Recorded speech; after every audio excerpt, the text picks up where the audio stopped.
Todo o mundo quere ser galego e non faltan os motivos. Somos o país da Muralla de Lugo e da Torre de Hércules, das Centolas e do Lacón con Grelos, de Rosalía e Castelao, das Illas Cíes e do Río Miño. Cun país como este, que non quere ser galego? E os que xa o son buscan perfeccionarse. Pero onde conseguir o título de galego diplomado? Agora é fácil con Collidos nas Patacas. Collidos nas Patacas é un curso nada acelerado para ser galego ou galega sen esforzo.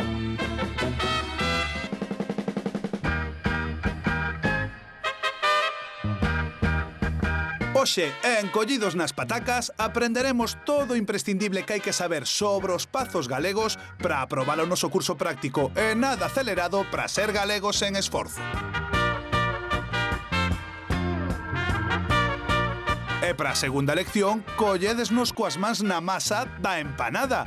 Aprenderemos como cociñamos os galegos, un dos pratos máis representativos da nosa gastronomía.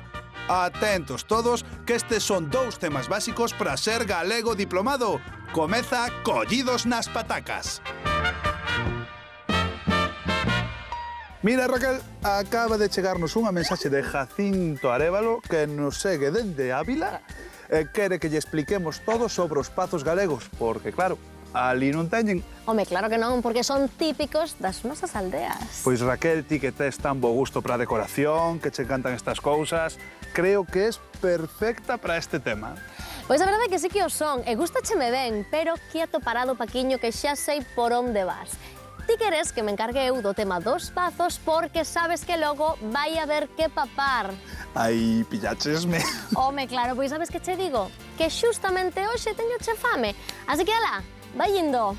Vale, de acordo. Veña, vos estade ben atentos porque aí ven a nosa lección sobre os pazos en Collidos nas Patacas. Lección primeira. O pazo, moito máis que unha casa grande. Uns dos edificios máis característicos do rural galego son os pazos. Eran as casas da nobreza, ou máis ben da baixa nobreza, en todo caso, da nobreza do rural. E a vida do campo xiraba en boa medida arredor dos pazos. Co paso do tempo foron cambiando de donos e tamén foron cambiando de uso.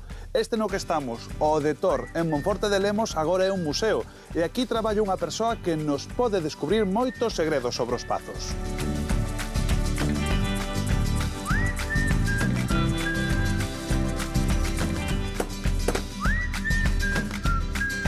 Hola, Paco. Hola, tal. Hola. Que tal? Muy que tal? Benvido ao Museo Pazo de Tor. Tar López, guía de pazo collido nas patacas. Di que a súa mestra foi Angelita, a muller que coidou durante décadas do Pazo de Tor. Grazas a ela pode contar 1000 anécdotas sobre os antigos donos do edificio. Un galego chega a este lugar e non ten dúbidas de que está ante un pazo. Pero por que dicimos que é un pazo? Como recoñecemos que realmente é un pazo? Aquí xa na porta temos varios elementos simbólicos, non? Sí, por suposto, a fachada.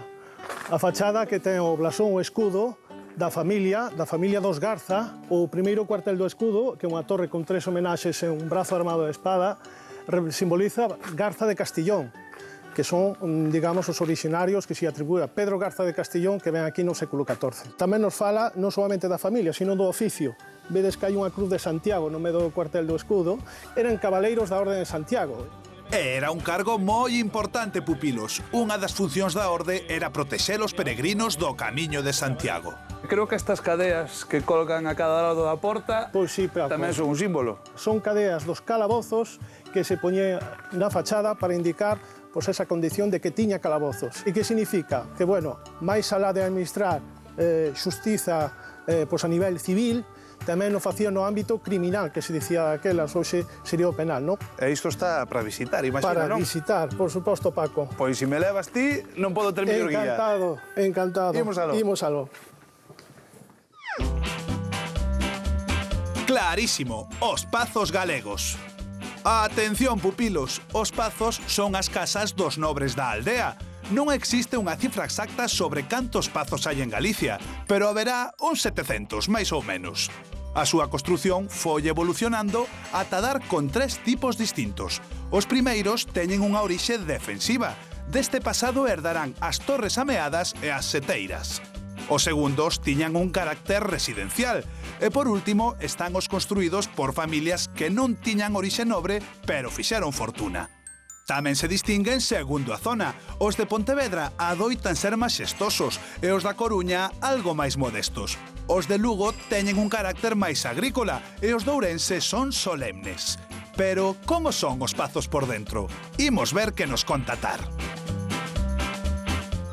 Vexo que subimos as escaleiras e entendo que imos á planta nobre onde vivían os señores. Por suposto, Paco. Que ganas teño de entrar e asexar pola casa, a ver que nos atopamos.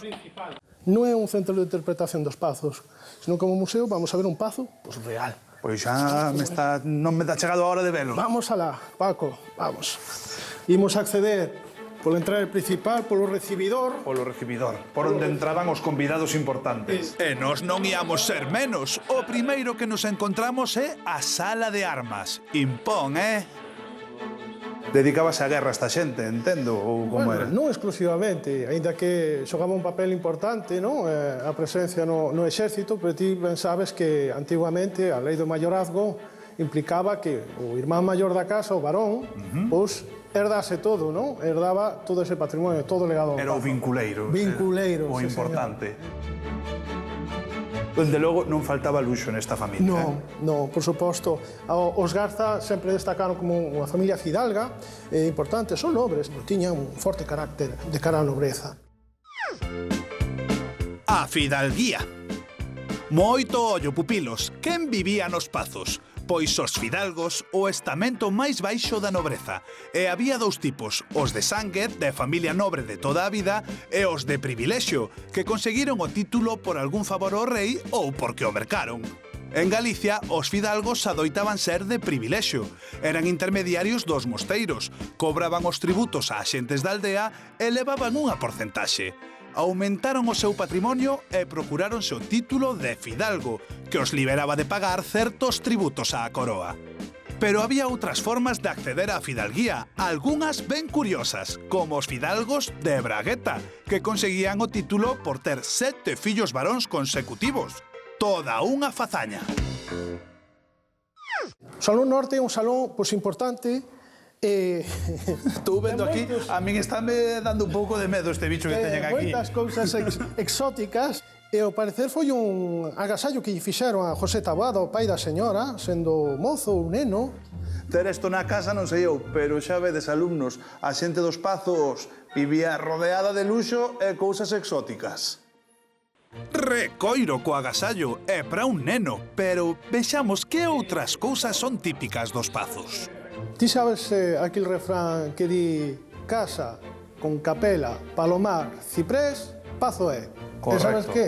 Estamos cerquiña da capela. A capela? Que pasa? Está dentro da casa? Está dentro da casa. Pasas a vela? Pois claro. Ven, acompáñame logo. Imos.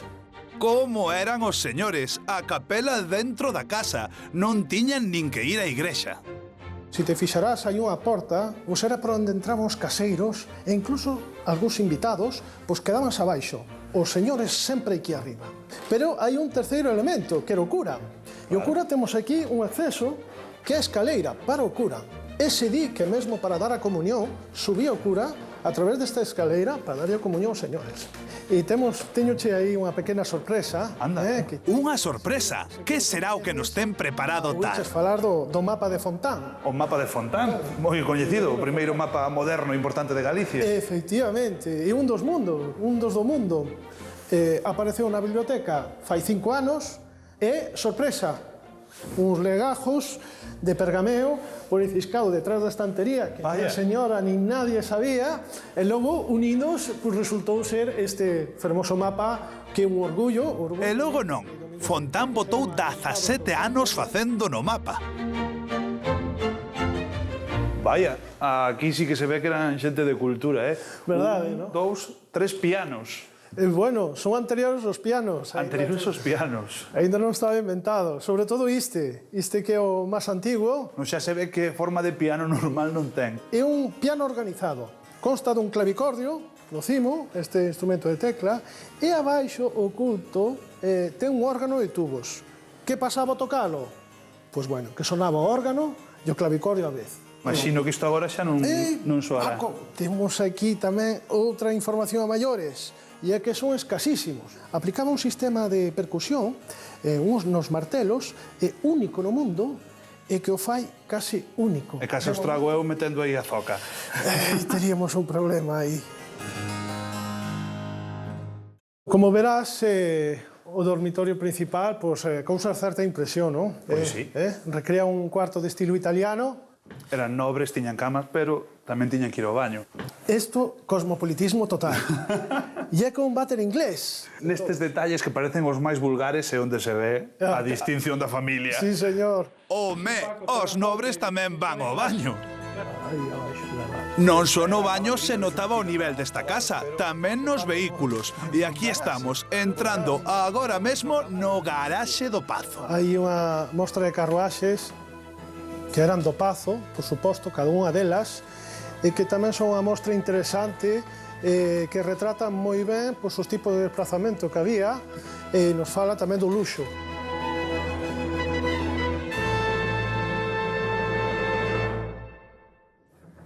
Por aquí, onde me levas? Pois mira, abaixo, Vaya. pois conforma un xardín francés, un xardín barroco, Paco. Que bueno, se atribúe a súa construción, bueno, diseñou un arquitecto italiano, alá a mediados cara ao século XVIII. Xogaban os nenos por aí, polo medio do labirinto. Verdad. Sabes que che digo? Eu quero ir dentro, xogar como un neno polo labirinto. Pois alá, imos logo. Vamos, Paco. E se chega a hora do recreo, a ver a que baixar ao patio a xogar polo labirinto. Creo que o vin nalgúnha película no cine e non hai moito tempo. Pois sí. Sí, aquí a Esmorga fixo parte da rodaxe. Efectivamente. Na antigua horta onde está o xardín francés. Toca falar dun punto clave, alumnos. Os pazos galegos son famosos tamén polos seus xardíns. E para estar a moda, os señores traían de Francia a xardineiros de sona. No Pazo de Castrelos, en Vigo, atopamos un labirinto de mirto moi parecido aos que hai en Versalles. ¡Olala! Pero o que coñecemos como o Versalles galego é o Pazo de Oca, cos estanques das virtudes e das vaidades e cun xardín xeométricos que son unha delicia. O buxo nunca falta e tampouco as camelias, unha planta do Xapón que se adaptou perfectamente ao clima galego. As do Pazo de Mariñán en Bergondo enchen de colorido un dos xardíns máis famosos de Galicia. Tedes moitas visitas aquí no Pazo? Pois a verdade é que sí, cada vez é máis coñecido, a pesar de ser un museo moi novo, e creo que está unha agardándome. Están esperando por ti. Non che fago perder máis tempo, Bueno, gracias, Paco. Un enorme prazer. E que hasta cando queiras, que aquí estamos. Volverei seguro, que a visita paga a pena. Gracias, amigo. A verdade é que o Pazo de Tor é un lugar precioso contar. Aprendemos moitísimo sobre historia, pero aínda quedan pazos habitados, E para que a lección sexa completa, temos que ir ver como se vive nun pazo hoxe en día. Que pazos coñeces? Galicia é o país dos 1000 pazos. Uns son de ámbito privado e outros son públicos. Pero de todos eles, cales nos resultan máis coñecidos? E conocemos outros alpeiros. Pois o Pazo Ballón é moi famoso. Hai outro pazo en Monforte. Pazo de Borbén de Lugo. Los pazos son unha riqueza de Galicia. O que era de Franco, logo. Sí, o Pazo de Meirás, non é? Mugartegui. Te coñeces algún pazo? Como que non? Onde fuches o ano pasado? Al Pazo de Oca. Caramba, por logo sí que sabías. Hai aquí un pazo de preguecido, non é? Preguecido, sí. Moi abandonado, pero ese sí que é o meu. Cando me toca primitivo, un ermillón gordo, ese vai ser pa min. Parece que a lección dos pazos a temos un pouco regular, pero para iso está o curso de Collidos nas Patacas. Vos imaginade o que é vivir nun pazo, con eses salóns tan grandes e todo o xardín para pasear. É un privilexio, pero tamén é unha responsabilidade, porque manter unha casa tan grande non é nin doado nin barato. E iso sábeno ben aquí, no Pazo de Vilavade, en Castroverde. Imos co segundo pazo do día, aspirantes. Un pazo habitado polos seus propietarios. Hombre, Paco. Hola, Enriqueta, ¿qué tal? Qué ilusión verte. ¿Cuánto tiempo? Qué bien que hayas venido. Enriqueta Abraira, residente nun pazo collida nas patacas. Era unha vida, di, como a dos demais nenos da aldea, pero, claro, cunha institutriz francesa para ela e pros seus irmáns. Enriqueta, teño entendido que ti te criache aquí neste pazo. Sí. E como era iso de ser un neno no pazo con ese xardín tan grande e esas cousas? Pues era muy bonito, fue una infancia maravillosa. Lo pasábamos fenomenal aquí, con toda la gente del pueblo, venía, salíamos a jugar todos. Ven, que te voy a presentar a mamá, que le va a encantar conocerte. Mamá, él es Paco. ¿Eh? Él es Paco, que viene ¿Qué a que tal, le cuentes Teresa? cosas de la casa. Encantada de conocerte. Sí, Muy Hombre, amable digo. de venir por aquí. Moitas grazas. Señora Teresa, vostede como foi que chegou a ter un pazo? Bueno, realmente, verá, mi marido era de esta zona, de Pol, y había estado mucho por el mundo adelante. Entonces, como realmente apenas teníamos familia, quisimos que nuestros hijos se criaran donde había tenido raíces. É que os galegos gustanos volver á terra. Que facían no pazo? Primero tuvimos vacas abajo, en la parte de abajo teníamos vacas, cerdos, hacer cosas domésticas. Entonces yo encuentro que esto siempre da unas raíces a las personas, ¿no? Dona Teresa, se me dá permiso, eu voulle pedir a súa filla Enriqueta que me dea un paseo polo pazo para coñecer un pouquiño mellor. Me parece estupendo, además va mejor acompañado que conmigo, ¿eh? Un placer coñecela, Teresa. Adiós, querido, ¿eh? Mirade para aí como teñen decorado o pazo Teresa e Enriqueta. Non pasan por alto ningún detalle. Enriqueta, este debe ser o patio do pazo, pero normalmente os patios son lugares descubertos ao aire libre, non? Sí, este pazo es de los poquísimos que tiene cubierto el patio este principal, que normalmente era un patio donde entraban las vacas, donde entraban los animales. Subimos a ver como é o primeiro piso do pazo de Vilabade. Vaya salón máis grande que tedes nesta casa. Isto imagino eu que cando ven o inverno para aquecer toda esta estancia ten que ser complicado. Pues sí, pasabas bastante frío, pero encendemos la chimenea, que es enorme, nos venimos aquí todos y asamos castañas. É que todo pazo que se prece ten que ter unha boa cheminea. Non lle vai mal ao salón. Un salón no que cada moble parece ter ganas de contar unha historia. Seguimos vendo que máis garda o pazo. Coidado coas escaleiras. Estásme dicindo que estas eran as cortes dos animais. Sí, sí, sí. De verdade. Es verdad, es verdad. Aquí debajo estaban los conejos. Aquí coellos. Aquí enfrente es donde se ponían las vacas cuando se ponían a tener los terneritos. Home, aquí isto xa ten pinta. Ten algo máis de pinta de ser unha corte, este teito así abovedado, estas cousas son máis típicas de... Era como el paritorio de las vacas. Luego yendo hacia aquí estaban los cerdos a la derecha y las vacas colocadas a la izquierda. Isto todo agora tamén é para vivir a xente. Son dormitorios. E aquí é onde estaban os porquiños antes. Sí. Non é agora, claro, un dormitorio, pero estupendo, ademais.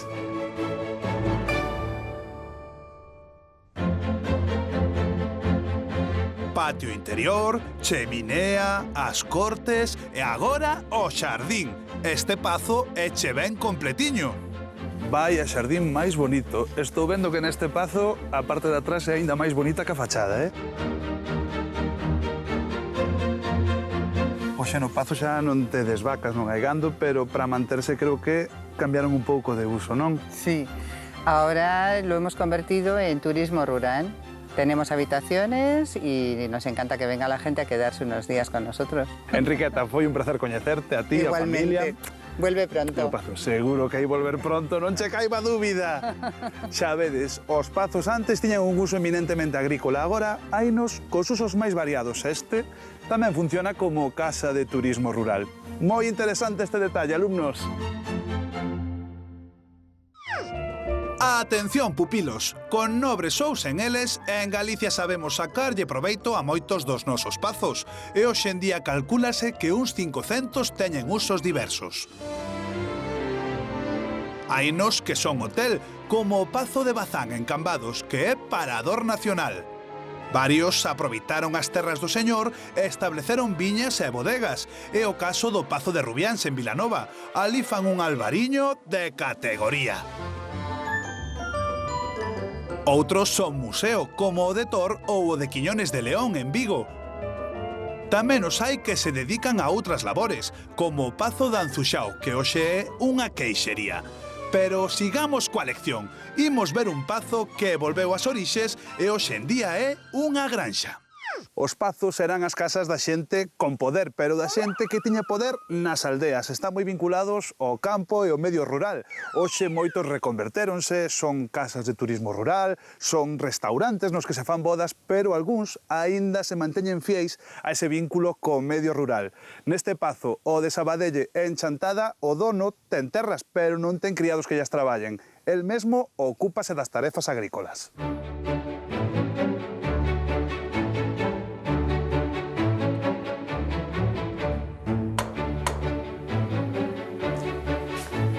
Hola, Xosé. Home, que tal? Que tal estás? Hola, que tal?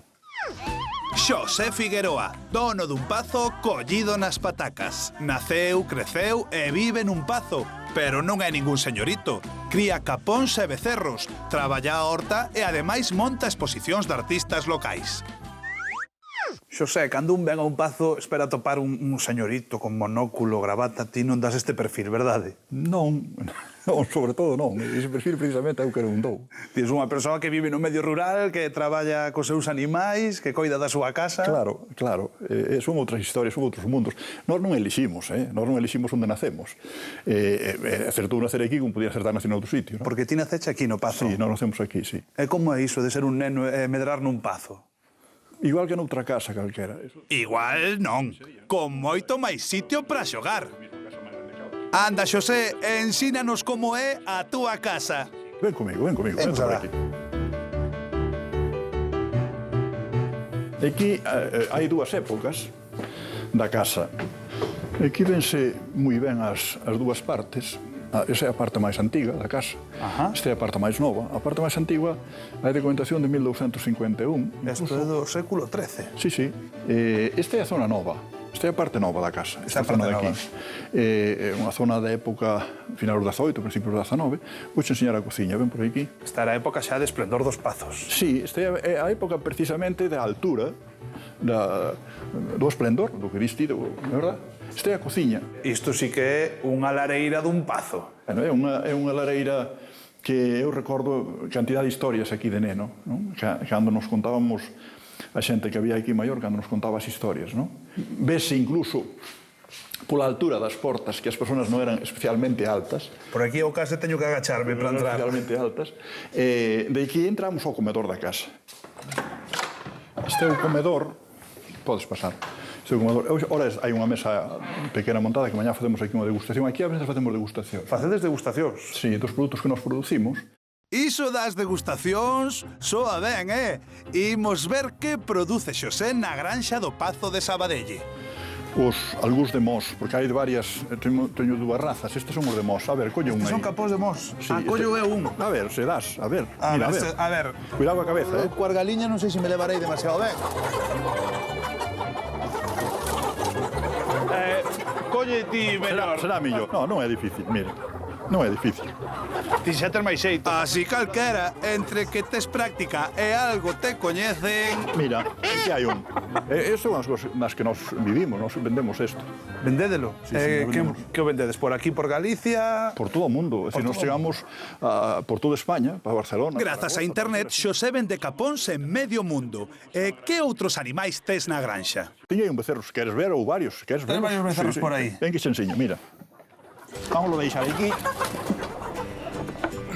Vente por aquí. Estes son uns becerros rubios. Espera, que teño aquí un pouco pienso. Este pienso ecolóxico. Ves? Porque o que faz aquí é gandería ecolóxica. Claro. Entonces, mira, se lle podes botar ti se queres. Querédeme ben que vos vou botar de comer. Nótase que Xosé, o señor do Pazo, é todo un señor gandeiro. Criar vacas e becerros de alimentación ecolóxica é algo que cada vez ten máis futuro. Fame non ides pasar hoxe. Aquí este sitio no que estamos, no que se están criando becerros, hai 200 anos, imagino que terían o mesmo uso. Efectivamente, é igual, era o mismo uso, incluso a mesma raza, porque era a raza rubia, que é unha raza autóctona de Galicia, sí. Porque estas eran as antigas cortes, ou cortellos do pazo. Sí, as cartas, siguen sendo. Tomade boa nota, os pazos son residencias moi elegantes, pero naceron vinculadas ao medio rural. E se lle pode seguir dando o mesmo uso para criar o gando. O Pazo de Xosé é unha granxa, pero que é o que non pode faltar nun pazo? Eu poría unha sombriña como esta no meu pazo. No, mellor unha cociña de leña. E vostedes? Escollan. Tendría un pequeno museo daquelas artes de labranza, todo eso que xa non se usan. Pondría el escudo de mi familia. Una buena calefacción. Que estuvese adaptado para persoas con discapacidade. Unha boa lareira para facer o churrasquiño. Cabalos, que non falten. Un xardín ben grande, bonito. Perfecto. E que no coide, por supuesto, é un xardineiro. Y unos buenos bancos fuera, unas buenas palmeras. Ui, valles a ir caro, eh? Supoño que diría piscina, sauna... A todo confort. Sí. A todo confort. Home, un bo mozo, coño. Os bos mozos non faltan no Pazo de Sabadelle e hai moitas cousas máis. Facedes degustacións, criades capóns, criades becerros, vendedes carne por todo o mundo. Hai algo que non fagades? Pois, no, hai muchísimas cousas que non facemos, pero unha das cousas que facemos tamén é exposicións. Exposicións no Pazo. Que boa idea! Iso quero velo eu, e hoxe teño sorte, porque están as imaxes dun artista... Nos temos sempre cruzamos sempre dúas formas artísticas. Neste caso, utilizamos un fotógrafo que é extraordinario, que se chama Carl Rus. E ademais das imaxes estupendas deste fotógrafo santiagués, hai aquí outra arte que toca coñecer. As moitas lambetadas da comarca que Xosé vende no Pazo. Marmeladas, confituras, e aí vexo unha que está chamando por min. O queixo aquel tamén é parte da exposición. Este queixo non, este queixo facémolo nós. Tamén facedes queixo na casa. A ver se che gusta, aí que fixemos un cruce tamén, que é un queixo que é de allo e perexil. Estos son cireixas en aguardiente bañadas en chocolate conxeladas. Tamén de aquí da casa. Tamén da casa. E estos son figos confitados, tamén bañados en chocolate e conxelados, que facemos aquí na casa. Queres probar? Por suposto, coa boa pinta que teñen. Vamos a ver, mira, vouche dicir unha cousa. Antes vouche convidar, nós tamén facemos licores aquí na casa. Este, por exemplo, é un licor de cireixa que facemos aquí.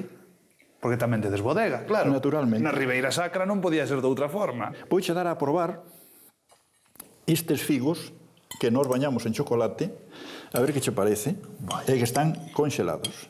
É un xelado de figo recuberto de chocolate. Isto está boísimo. Pois vamos brindar por o que ti digas. Vamos brindar polos ricos que están estes figos e polo rico que debe estar todo o que tedes aquí na casa, eses becerros, Facemos eses o que se pode, facemos o que se pode. Que maravilla. Saúde. Saúde. Repaso da lección. Para comezar, tedes que recordar que son propios do rural, a casa dos señores da aldea. E os señores adoitaban ser fidalgos, o estamento máis baixo da nobreza. Contan cun xardín grande e coidado, de estilo francés na maioría dos casos. Hoxe a maioría cambiaron de uso e adoitan ser restaurantes, hotéis ou bodegas.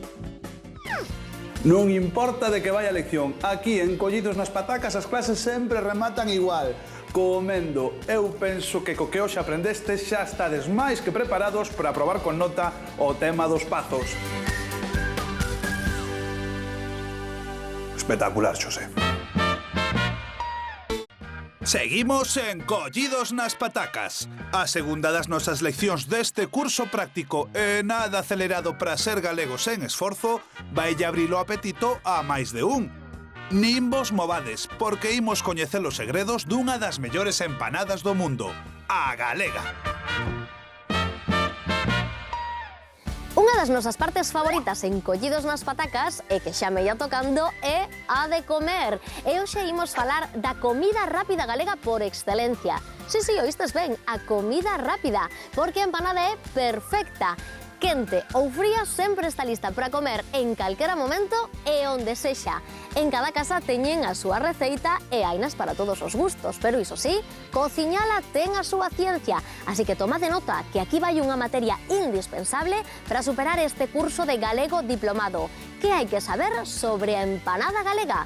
Comezamos. Lección segunda. A empanada, manxar galego. Para coñecer canto hai que saber da empanada, vin a Tapiloño, no concello de Vila de Cruces, porque aquí diso saben moito e agora veredes por qué.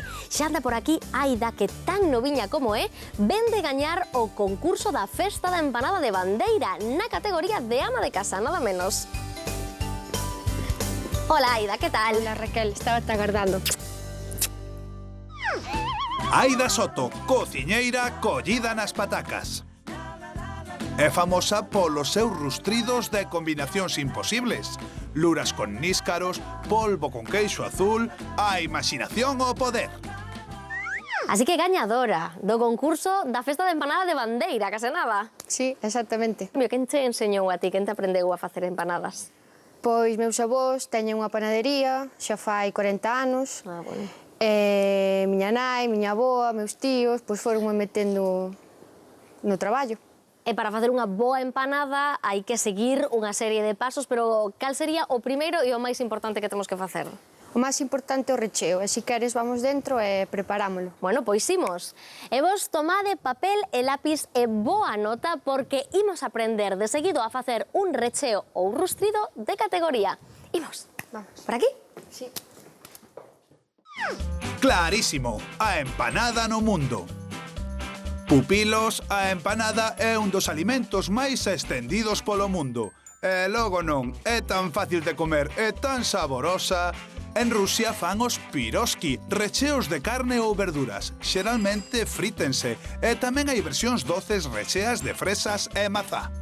En Turquía están os bureks, feitos de masa filo e recheos de queixo, cordeiro e verduras. En Inglaterra teñen os Cornish pasties ou pastéis de carne.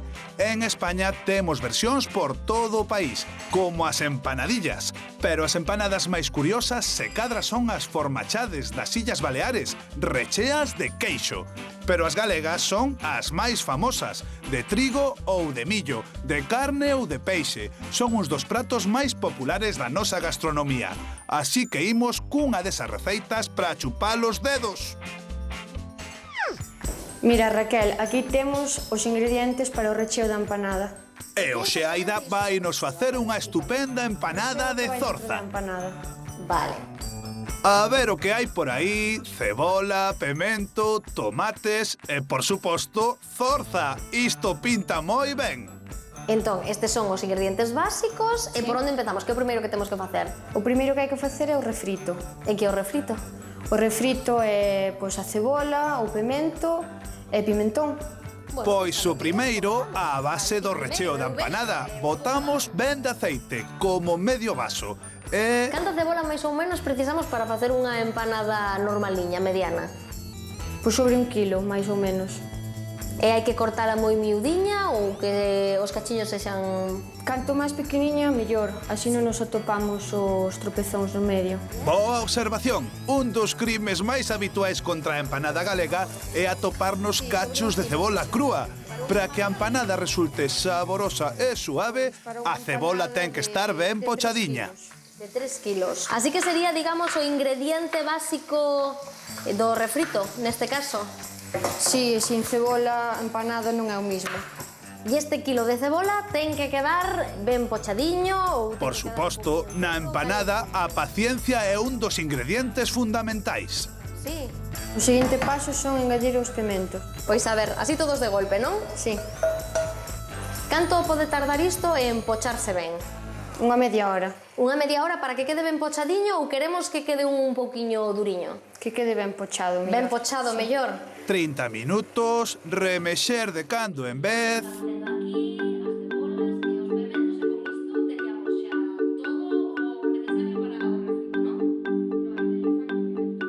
Mentres a cebola e os pementos se van pochando lentamente, as nosas cociñeiras teñen moito que facer. Teñen que preparar a zorza. Bueno, pero neste caso, nin sepia nin níscal, los imos facer de zorza. Outra tixola no lume, un pouco de aceite de oliva e a facer a carne. Imos cociñar a zorza uns minutos.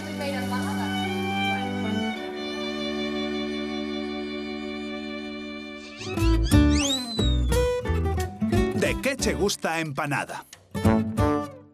Atópome en Bandeira, terra de empanada. É un produto que acepta calquer tipo de recheo, ben sexa de bonito, de carne ou como esta que teño aquí, de zamburiñas e salmón.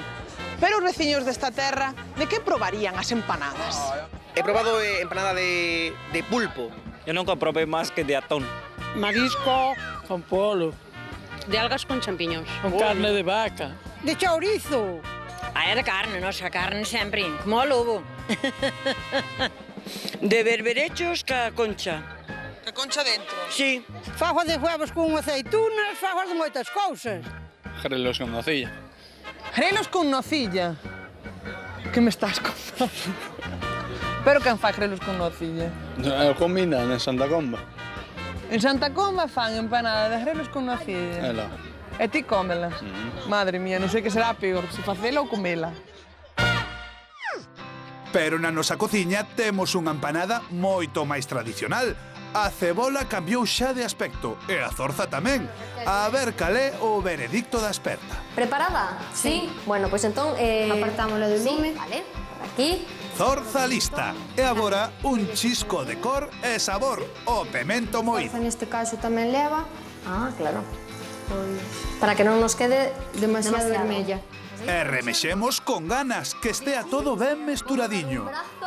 Xa me empeza a chegar o recendo dunha zaragallada de verdade. Veña, a ver. E engadimos a zorza. Moi ben. Vai a dúas cociñeiras. Isto empeza a ter unha pinta, pupilos. Pois agora que xa temos preparado o noso recheo, que non sei como saberá, pero a recende que dá gusto, Aida, como vesti. Eu creo que sí, para ser a primeira vez, bastante ben. Como non vai estar ben? Así mesturadiño, está pedindo a berros que metan dentro dunha empanada. Pero necesitaremos a masa. Onde está? Non temos masa, pero para iso seguimos a nosa catedrática Aida, que nos leva á panadería da súa nai. Seguro que aquí de masas algo saben. Pódese? Sí. Bueno, vou pousar isto por aquí que pesa bastante. Hola, mamá, mira, esta é Raquel. Hola, que tal? Xa che dixen que era que mellor facías empanadas de todo Galicia. Ah, sí? Aí non se equivocou, Viñen a vos sitio? O adecuado. Irene Mazás, panadeira collida nas patacas. Panadeira por tradición familiar. Leva case 30 anos coas mans na masa. Mestra na arte de amasar e enfornar. As súas empanadas son coñecidas en toda a comarca. Pois aquí túa filla Aida dixome a min que para facer a masa teñamos que vir a esta panadería Mazás porque, bueno, tedes un forno que é unha maravilla, non sei. Pois sí, a verdade é que sí. Xa son anos facendo empanadas. Pois eu non, pero meus pais 45. En efecto, pupilos, en Galicia a arte do pan ten moita tradición. As panaderías cóntanse por centos. Por unha banda están as artesanais, que fan o pan e as empanadas tal e como se fixeron toda a vida. Só na provincia da Coruña hai máis de 130. Tamén están as panaderías industriais. Teñen todos os procesos automatizados. Producen grandes cantidades de pan e produtos relacionados que despois podemos atopar en moitas panaderías e supermercados. Mesmo parece que cada vez está máis de moda facer cada un o seu pan na casa. Gústanos amasar e para facer a masa temos a toda unha experta. Logo imos coller os ingredientes, fariña, onde tes os sacos? No, fariña do país movémola nós. Compramos o trigo e movémola. Aquí? Sí, na sí, panadería? temos noso muiño, movémola, peneirámola, facémoslle todo. Pero iso quero velo eu. Tema moi importante para a nota, aspirantes. Aproveitade que estamos nunha panadería con muiño propio para ver o detalle do asunto. Aquí temos o muiño. Pois sí. Pois se che digo, Irene, de verdad que eu pensaba que hoxe en día nas panaderías xa a fariña viña en sacos sempre. Bueno, sempre non. A ver, hai panaderías que sí usarán solo fariña desta, e aquí, de momento, intentamos ser tradicionales, e usamos tamén fariña de trigo de país. Mentras se poida... Sí, mentras se poida seguiremoslo facendo. Cando non poidamos, pois, teremos que facer como a moitos. E como funciona isto? A ver. Pois nada, isto colles o trigo, botaslo aquí dentro, encéndelo, ten dúas pedras aquí dentro, pedras antiguas, destas de cantería. Para moer. Que van rascando unha contra a outra, e aí aparece a fariña. E esta fariña xa sería para utilizar así directamente? No, esta fariña agora hai que peneirala, pasarla por unha peneira, para un lado bota o relón, que se desperdicia, e para un outro lado queda a fariña.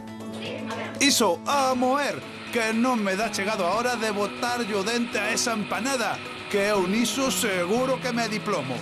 Que máis hai que facer, Raquel? E agora con esta fariña que sai aquí, que é o que temos que facer logo? Collemos unha boa palada. Botámosla aí arriba. Na peneira. Na peneira. Esta peneira ten aquí un burato. Sí. Botas a fariña para dentro e encéndela. Aquí dentro sale a fariña. A ver. Podes ver, mira. Tes pois sí. a fariña. Aquí no final sale o desperdicio, que non se usa, a casca do trigo, o relón. Este é o xeito tradicional, o que se facía dende sempre. Sí, desde que meu pai montou a panadería, aquí non se fixo nunca de outra maneira. Logo, canto tempo pode ter esta peneira? Pois eu creo que 45 anos. Carai, e segue funcionando como o primeiro día. Veña, marcha a peneira. Por un lado vai caendo o relón, o salvado do trigo, e polo outro a fariña. Veña, a ver, axudo. Que non se diga, Nada. Veña. Non sei canto imos precisar. Unha pouca. Unha pouquiña. Se nos sobra, facemos un molete. Ah, vale, ben, boa idea. Así... chega, que sí, porque isto pesa o saco, Ter unha boa fariña é imprescindible para que o resultado sexa excelente. Unha boa materia prima é o segredo para que a empanada sexa de categoría. Toma de nota. Bueno, onde pouso isto? Pousa aquí a fariña. Onde? Aquí mismo, no chan. Xa non vi o momento, mira que pesa isto, Moi ben. Pois xa temos aquí a fariña, e que máis precisamos logo para a nosa... Auga, sal e fermento. Todo listo para facer a masa. E a receita? Vaya, as cantidades, cales son? Aquí normalmente a platos. Porque xa estamos acostumbrados, entonces máis ou menos. Así que vai a ollo a cousa xa. Sí, a ollo, sí. Pero para os que non temos esa experiencia, para unha empanada normaliña, canto precisaríamos? Pois 1,4 kg de fariña, máis ou menos. Vale, e agora vai o sal. Moi ben. Botamos o fermento, para que nos leve de pronto. Que é o fermento exactamente? Pois é masa guardada dun día para outro. Ah, vale. A masa que faz normalmente para o pan ou para as empanadas, deixas un trociño, e entonces ao día seguinte está moi inflada, e iso é fermento. Fai levedar esta. Ah, vale. E mañá volves a fazer o mismo, volves a guardar unha pouca desta, e volves a pasar o mismo. O fermento. Que é o fermento, aspirantes? Pois un tipo de fungo, sí, un fungo, que produce gas carbónico, e ese gas é o que fai subir a masa e lle dá ese aspecto esponxoso. Pero de onde se saca? As panaderías adoitan elaborar o seu, pero xeralmente cultívase nas fábricas. Ali producen a pasta de fermento que compramos no supermercado ou nas panaderías. Ademais, ten moitas propiedades. É rico en proteínas, azúcares, sales minerais e omega 3. E agora imos botando unha pouca auga. O dito fermento, sal e fariña. E auga á demanda. Vamos, a que vaya pedindo a masa. E agora a masa. A masa, pois o tempo que lle faga falta, media hora, 40 minutos, depende. E se me dis que tarda 30, 40 minutos en amasar, antes como facían, cando non tiñan estas máquinas? A man. Antes e agora, que non é tan complicado. E ademais, é divertido. A receita é a mesma, o que cambia é a técnica. Veña, imos velo. A fariña por aquí. Moi ben, recén recollida do muiño. Tendo un buratiño, porque aquí voulle botar unha mejiña de fermento máis. A iria o fermento. Aquí vai todo a ollo, Eu fíome de ti. Sí, sempre hacia dentro. Así. Vale. Que non che escapa a auga. É como un xogo de nenos. pero fai falla práctica para chegar ao nivel de Irene. Dalle, que aínda quedan uns 20 minutos. E nós estamos facendo aquí un intento de masa de empanada de fariña de trigo, pero en realidade hai outras masas de outras cousas, non? Sí, hombre, hai masas de millo, hai masa de hojaldre, hai moitas masas. E ti a que preparas sempre de trigo? No, ás veces tamén a facemos de millo, pero menos veces. Sabes de que é a masa? Os veciños de Bandeira presumen de coñecer todas as empanadas do mundo, pero saberánme diferenciar a masa das que lles presento eu? A masa feita de millo, de harina de millo. Este de millo. Correcto. Este de trigo. Este de centeno. No. Esta parece integral. Isto tan negro, nunca viño tan negro, Ten un sabor peculiar. Ai, castañas. Castaña! Ah, fariña de castañas. A mí dame igual o que teño, está buenísima. A masa xa está preparada. Coa masa no seu punto, queda darlle forma. Atentos todos, que nos van ensinar como se fai. Vala estendendo hasta que a vas facendo finiña. Todo o fina que queiras, claro. Agora collemos un papel que donde as metemos. Aquí? Untámoslo con aceite para que non se nos pegue. Todo o papel. Ata o final. Porque senón Veña. despois pégasenos. Iso da cociña hai que ensuciarse tamén, non? Claro, é que senón... Vale. Sí, señor, que xeito. É bo truco, por certo. E agora vámola estirando. Vale. Así sería? Sí. Ímola facer cadrada? Sí. Vale. Porque é nos máis fácil de meter no forno. Agora, collemos o revuelto. Mecheo. Botámoslo aí. Ten boa pinta? Moi boa. Bueno. Moi boa. Estará bo, non? Home, eu espero que sí. Bo non, boísimo. Que delicia este rustrido de zorza. Vamos colocando. Así todo esta beiriña. Mais esta beiriña. Mais? Sí, Non sei se nos quedaríamos puntos de recheo. No. Vai ben? Chegache porque en algún sitio ten moi gordo. E agora toca poñerlle a tapa á empanada. Isto sí que non che vou deixar facer. Vale. Porque eu teño medo que me rompas. Ah, vale, pois faz ben. É que parece sinxelo e tapar a empanada non se aprende en 2 días. E se rompe... Non se pode despois facer un parche, non? Ten que ir... O parche vai se ver moito. Os parches son para aprendices, Raquel, e a lección de hoxe é para ser expertos. Agora imos pechar a empanada revirando as beiras para que queden ben xuntiñas. Vouche deixar esa beira para ti. Sí. Un voto de confianza. Ánimo, O Raquel. xeito é así? Sí. No. Ui, a que estou liando. A teoría ia ben, agora a práctica é o que falta. E vexo que estabas picando tamén nela, Sí. non? Pinchoa porque senón, sabes, colle aire dentro, infla para arriba, e podes chamuscar ou... Entonces facemos un buratiño aí no medio. Para que respire, digamos. Exactamente. E por último, pintámola cun pouco de aceite para que quede douradiña e brillante. Agora está. Metela no forno, esperar que se coza. Con cuidado, de...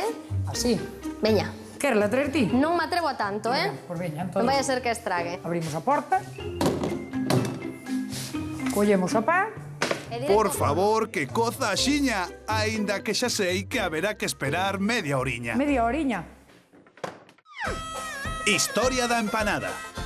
Mentre se vai cocendo, imos falar de historia. Aspirantes, dende cando é que se cociña a empanada? As orixes atopámolas na antiga Persia. Séculos antes de Cristo xa se facía un prato similar á empanada de hoxe en día. Non se sabe se foron os árabes ou os godos os que a introduciron na península, pero dende o século VII hai indicios da súa elaboración en Galicia. A empanada era o menú perfecto pros peregrinos, xa viña tapada, co que se evitaba o contacto do interior co lixo dos camiños, e por riba estaba boísima. Mesmo o mestre Mateo quixo deixar constancia e tallou representacións da empanada no Pórtico da Gloria. Bueno, Irene, xa levamos agardando un anaquiño, a ver se nos vai pasar a empanada. Sí, a ver, con rollo, a ver... Sí, botamos un ollo ou... Vámonos a ver. A ver, é que xa non me chega a hora de probala. Nin a min, Raquel, que media hora máis longa. Vamos a pintar un pouquiño. E agora como facemos? E vamos quitar o papel de cociña que ten na base. Atentos á técnica de Irene. Máis ben práctica que técnica. E damos a volta como unha tortilla. Damos a volta como unha tortilla. Ah, sí, papel fora. Mentres está quentiña, que é cando é doado de quitar. Máis vale maña que a forza, quedou Sí, claro neste iso, caso, non? sí. Bueno, así pola pinta ti dirías que está boa ou... Eu diría que está comestible, seguro. Podemos estar orgullosos. Sí, Sí? as letras igual lle caen, se a movemos un pouco, pero total son para comer, non? Pois logo non a movemos. Haberá que probar que tal nos saiu a empanada. E por fin, o gran momento, a degustación. Así? Todos, vale. Ti queres o borde. Este pequeniño vou deixar aquí para... A empanada parece que pasou o veredicto dun xurado dos máis exixentes. Como rillan, nin falan. Desta vez está boa. Está boa? Moi boa. Cando se come a empanada? Aspirantes, a empanada é unha comida redonda e non só pola forma.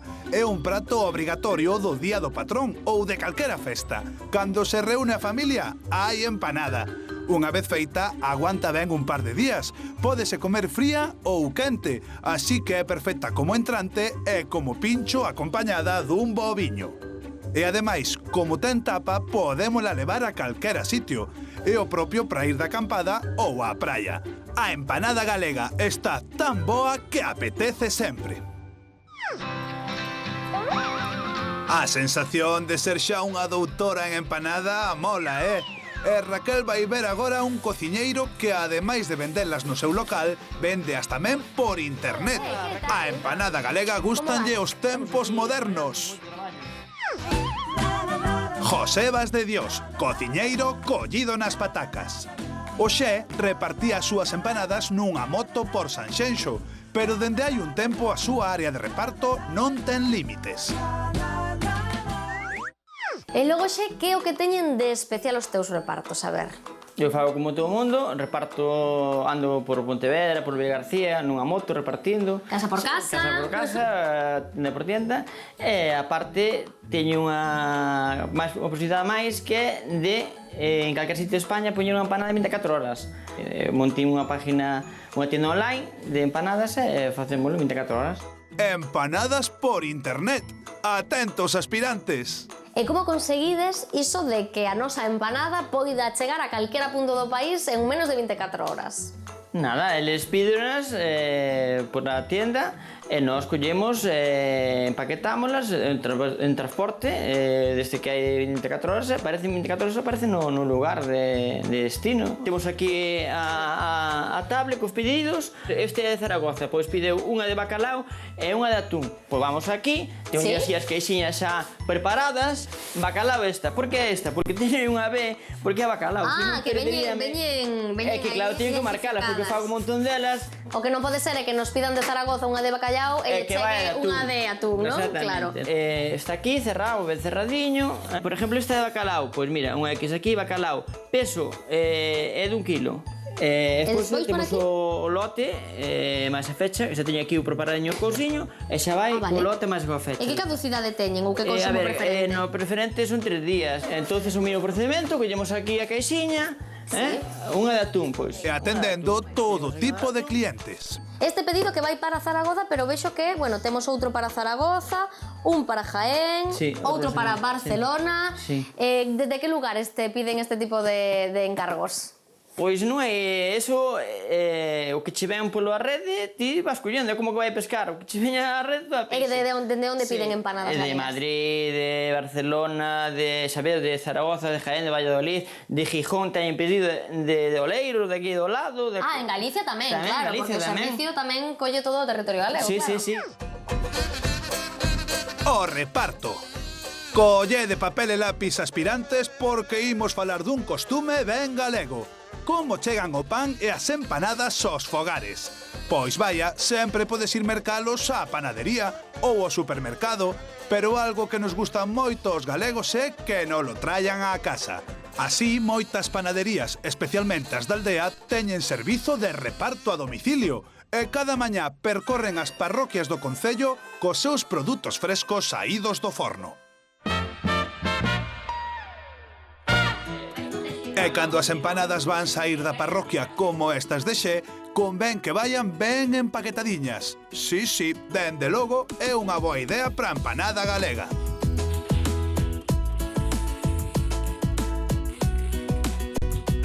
Bueno, Raquel, ahora xa temos os pedidos empaquetadiños. Se fa favor, xa que eres moi amable e moi traballadora, xa vexo, vanme coller os paquetiños. Sí? Mira, así rexerar ben, non? Si, penso que estar forte. Poder ir con eles, estar non? forte. Abre xa a portiña eu. Sí, no, eu axudo. Vaya responsabilidade. Vale, bueno, pois veña. Non te perdas con ele, non va a ser que Espero sea que para ti. non. Nada. Veña, pois moitas grazas, che. Veña, Ala vou. gracias. Chao, gracias. Atención, pupilos, a empanada galega sae de viaxe. Pois xa están aquí as empanadas de hoxe. Moi ben. A ver. Por onde as mandamos hoxe? Pois hoxe van directas a Zaragoza estas. Moi ben, perfecto. Por logo xa vou arrancando. Vale, porque en menos de 24 horas teñen que estar ali na casa. Por suposto, non Sen hai problema. Moi ben, Veña, gracias. perfecto, pois boa viaxe. Xa vedes, próxima parada, Zaragoza. E é que a nosa empanada galega, queridos pupilos, non coñece fronteiras.